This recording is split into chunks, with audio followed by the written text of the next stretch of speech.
계속해서 대구에서 전해드리겠습니다. 김병준 전 자유한국당 비상대책위원장이 내년 총선에서 대구 출마를 노리고 있습니다. 여당 대권 주자로 꼽히는 김부겸 의원과 맞붙어 보수 대표 주자로 올라서겠다는 건데 당내 반발이 만만치 않습니다. 조지한 기자의 보도입니다.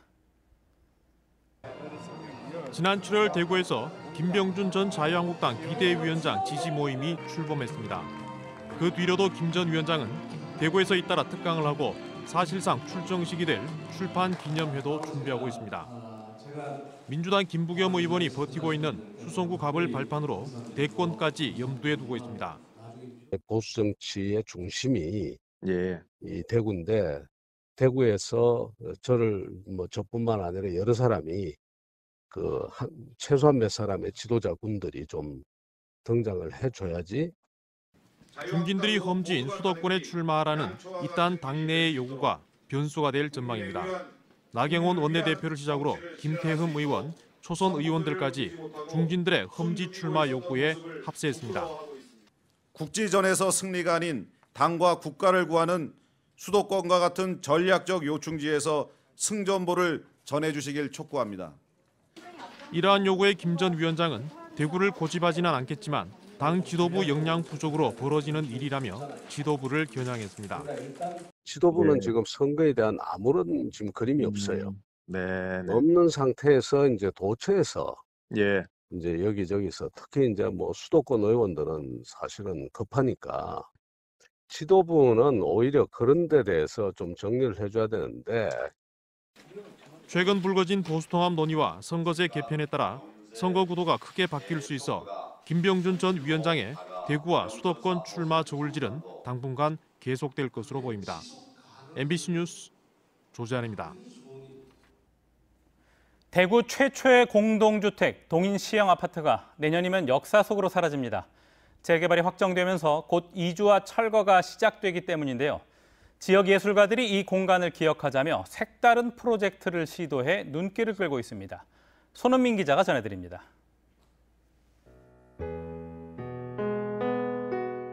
길게 뻗은 복도와 나무로 된 현관. 연탄을 나르기 위해 계단 대신 들어선 나선형 경사로. 벗겨지고 녹이 쓴 외벽에는 세월의 흔적이 고스란히 남았습니다. 1969년 한강 이남 최초의 공동주택으로 지어져 무려 50년의 시간을 품고 있는 곳. 대구에서 가장 오래된 아파트인 동인 시형 아파트가 재개발 철거를 앞두고 게스트하우스와 전시 공간으로 문을 엽니다. 재개발로 사라지는 동네와 그 공간에 깃든 역사를 기록하고 기억하기 위해 시작된 동인 프로젝트입니다. 그냥 사라진다는 것도 너무 안타까웠어요. 그래서 하룻밤 자본 경험이 오히려 더 큰 느낌을 주지 않을까 싶어서 이런 프로젝트를 하게 됐거든요. 줄무늬 담벼락과 나선형 오르막을 그대로 찍어낸 탁본부터 오래된 나무 현관을 형상화한 설치 미술과 아파트 구석구석을 담은 흑백 사진까지. 게스트하우스와 별도로 마련된 전시 공간에는 동인 아파트를 기록한 작품들도 전시됩니다. 골목 문화가 아주 유지되고 있는 그런 것들, 특히 공동체 의식이라든지 삶의 어떤 풍요로움이 남아있는 그런 것들을 이렇게 재개발이 되기 전에, 철거 이루어지기 전에 이제 기록을 하고, 특히나 예술적 아카이브로서 이제 기록으로 남기고. 동인 아파트 게스트하우스와 전시는 오는 18일부터 30일까지 무료로 개방되고 다음 달 4일에는 봉산문화회관에서 아카이브 전시가 개최됩니다. MBC 뉴스 손은민입니다. 대구 산업단지의 생산 효율성이 전국에서 가장 낮습니다.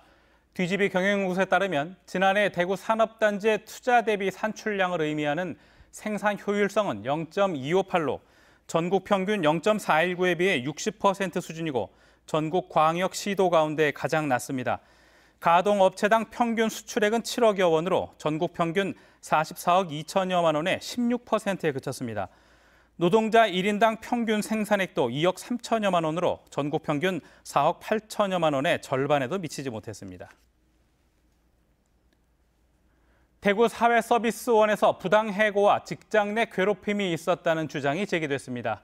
희망원 전 원장 이모 씨는 대구 사회서비스원 김영화 원장에게 새벽 2시에 업무 지시를 받고 인격 모독성 발언을 들었다며 국민권익위원회에 진정했습니다. 이 전 원장은 6개월 동안 수습원장을 지내고 지난 9월 말 해고 통보를 받아 노동청에 부당해고로 진정하기도 했습니다.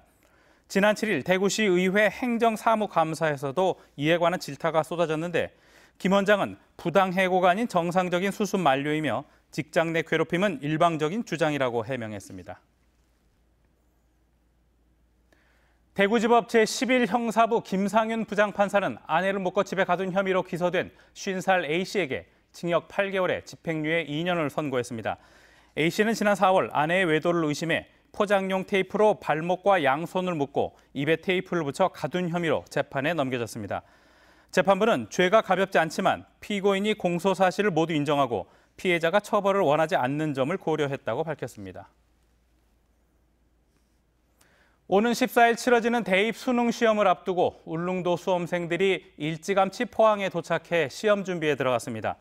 울릉고등학교 3학년생 27명과 인솔교사 6명은 어제 여객선을 타고 포항에 도착해 동해면 청룡회관에서 숙식하며 막바지 시험 준비를 하고 있습니다. 울릉도에는 대입 수능 고사장이 없어서 수험생들이 기상 악화로 배편이 끊길 것에 대비해 미리 포항으로 나와서 시험을 준비하고 있습니다. 대구지방경찰청 지능범죄수사대가 한국패션산업연구원을 압수수색했습니다. 경찰은 최근 국민권익위원회에 패션산업연구원 관련 비리가 접수됐고 권익위가 경찰의 수사를 의뢰해 관련 서류를 확보하기 위해 압수수색을 벌였다고 밝혔습니다. MBC 5시 뉴스를 마칩니다. 고맙습니다.